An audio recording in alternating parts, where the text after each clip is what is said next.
girls, we have the amazing Simon Wisdom with us this evening. He's our next amazing speaker.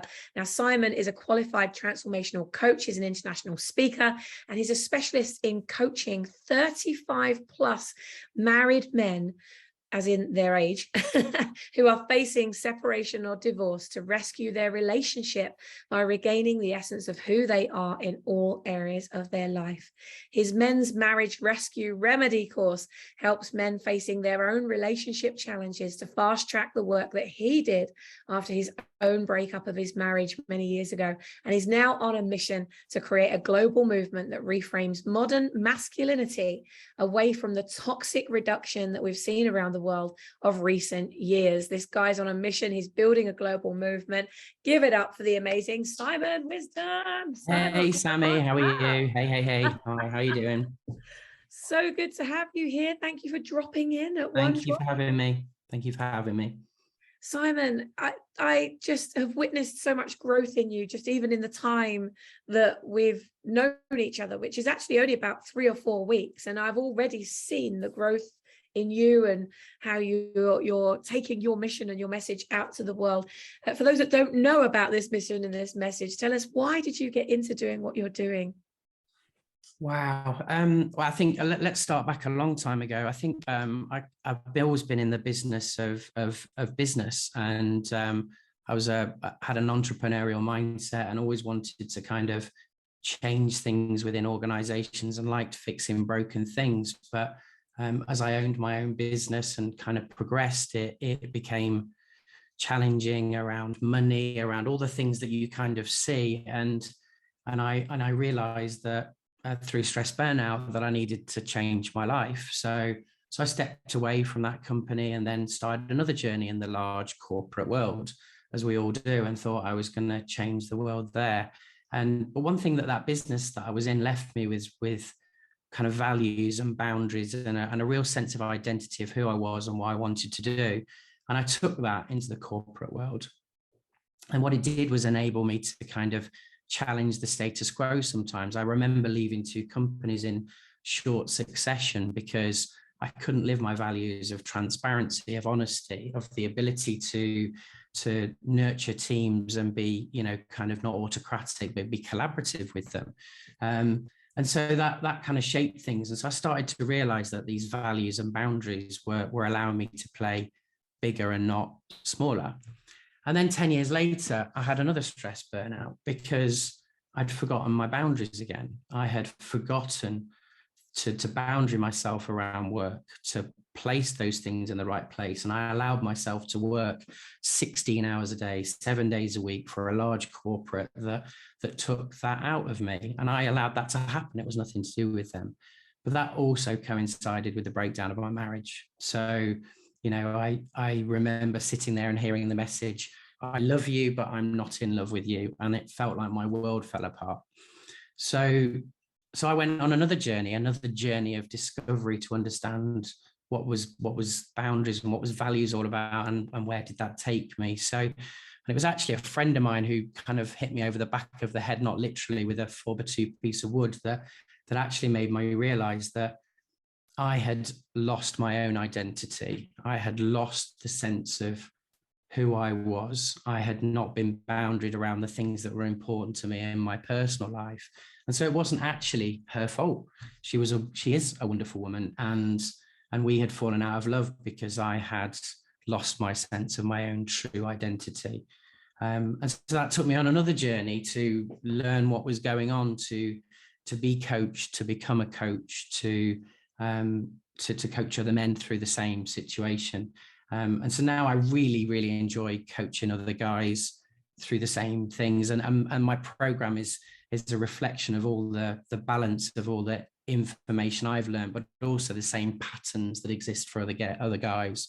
Masculine frame, true authentic masculinity, not that stuff that you read in the newspaper, the sort of like drag her to the cave kind of masculinity, but the masculinity that exists for men like me, which is a representation of our kind of doing energy and all the things that our values, our purpose, our mojo, but also engaging our feminine energy, the stuff that we enjoy, our emotions, our empathy. That's true masculine kind of authentic energy for me. So that's kind of where my program came from. So that's been my journey. Wow, what an amazing journey. And I know that Donna Riley is championing you in the, hey Donna, in the chat here. It's an important topic. It's a juicy topic, she says. Well, Simon, I think you've obviously been on a journey where you have constantly come face to face with this identity piece, and it's like, oh, I know who I am, and then you forget who you are. I know who I am, I forget who I am.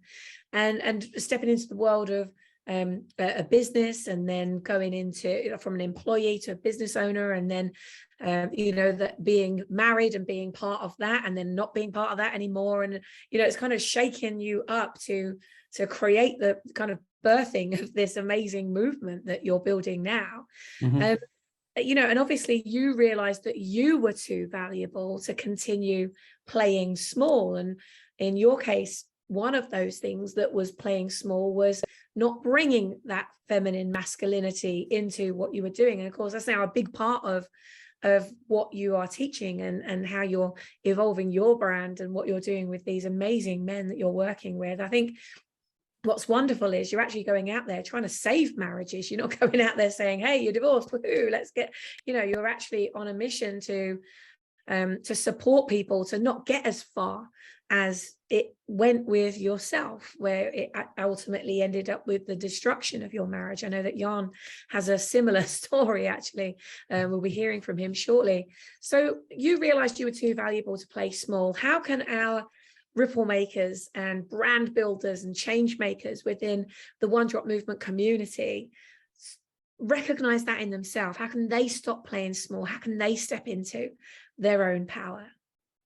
So I think the main message I'd get across today is just taking one element of the work that I do, and the work that I did with other people, which is really around character.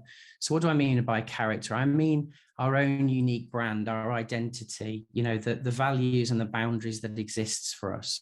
So if I just take the men's group at the moment, and by the way, this is not exclusive to men, it's not exclusive to anybody.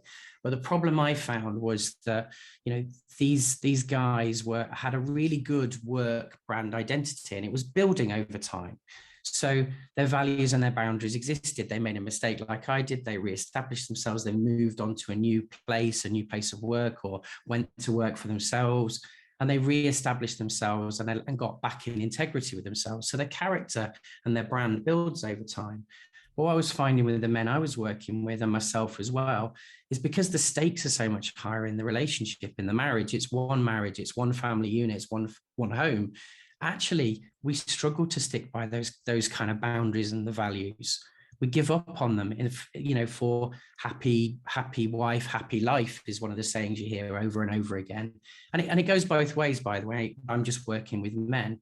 And so they give up on those things, and then they end up arguing and bickering and complaining and stonewalling over the small things. Not real values and boundaries. I'm a man who doesn't do the washing up. I'm a man who gets home from work and has a beer because, and the same the other way around. And so it's establishing those values and boundaries. Now, the really good news is this isn't a whole book. Normally it's 2 sides of A4. The stuff that you really, really find important, that's core to who you are. And you should discuss those. You should not necessarily argue over them, but you should make sure that those are established. And guess what? The other 140 pages disappear. Men become calm and consistent and safe, and all of the things that they want to be. So, it's just one element of the work we do. We work on a blueprint of what's really important to them. And that does mean that, you need to hold yourself accountable to that in the same way that you do at work. If you have a value or a boundary, you've got to stick up for it. You've got to say, this is who I am, and I'm prepared to leave if it can't be there. But it's such a small list. So that's one of the areas we work on. And I think if people live by their values and boundaries and identify them, then that's really good.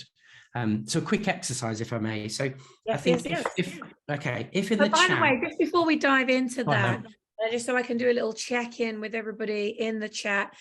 First of all, guys and girls, tell us, where are you checking in from? We've got lots of new members that have joined in the last few days. Put in the comments, where are you dialing in from around the world? We'd love to know where you're tuning in from.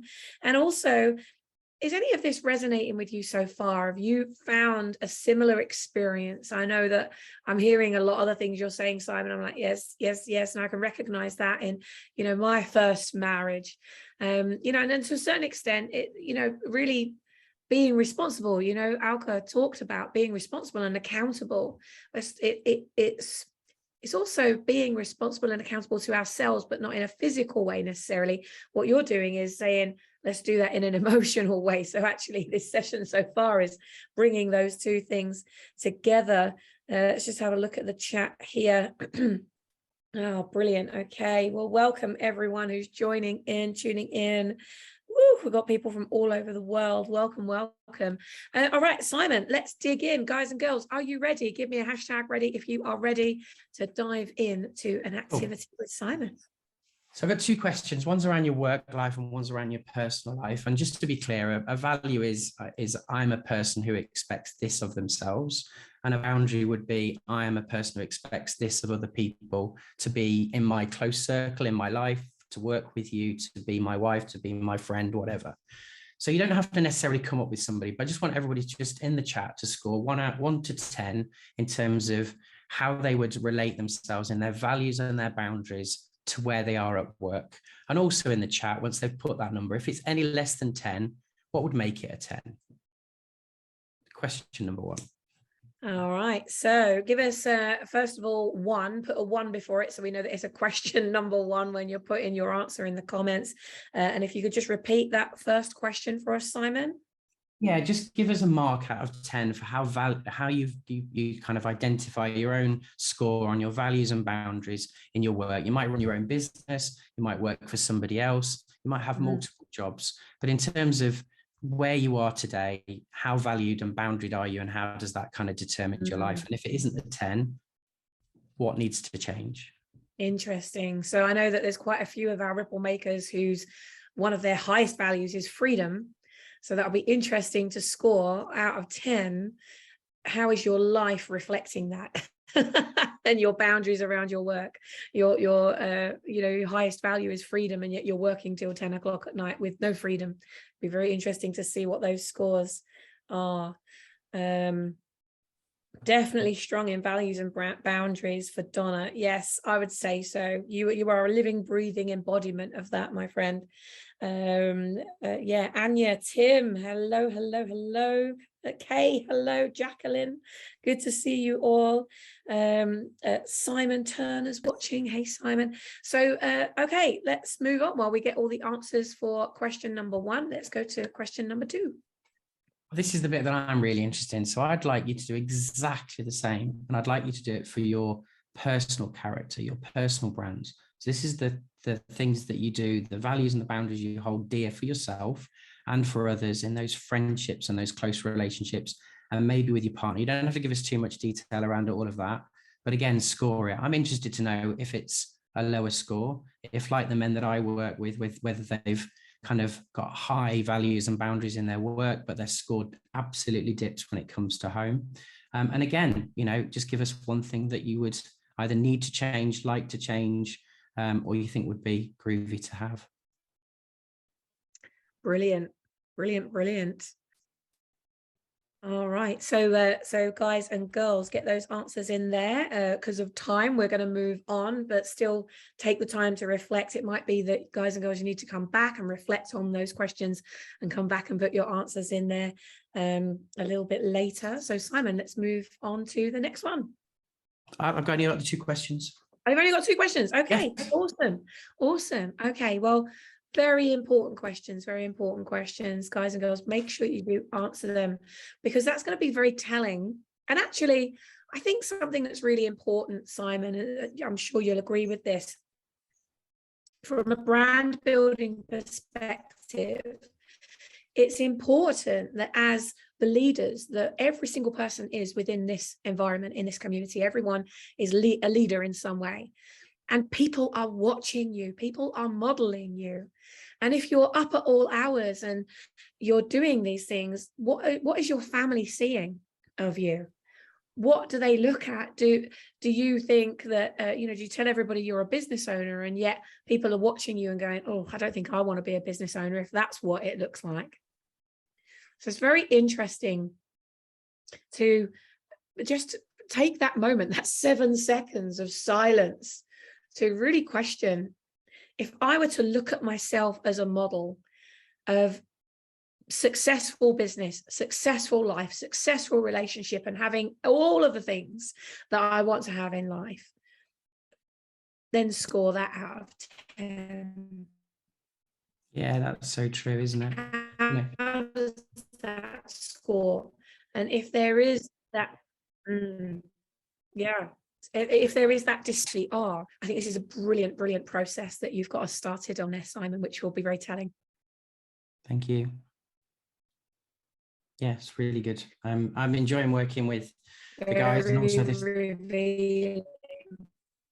Oh, you've gone all slow. Is that me? Well, Simon, how do we get in touch?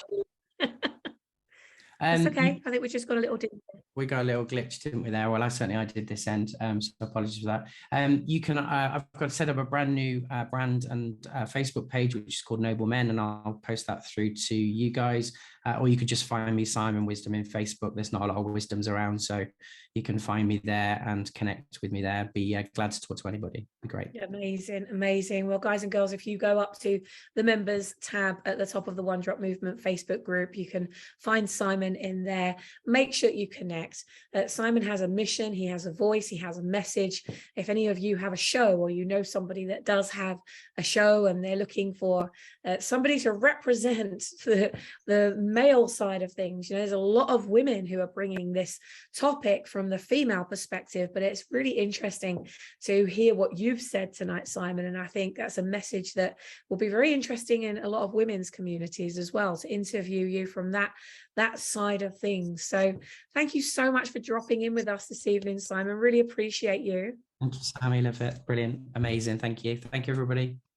It's so nice to connect with you and to find out more about your amazing work. Give it up for Simon Wisdom, guys and girls. Give it up for Simon.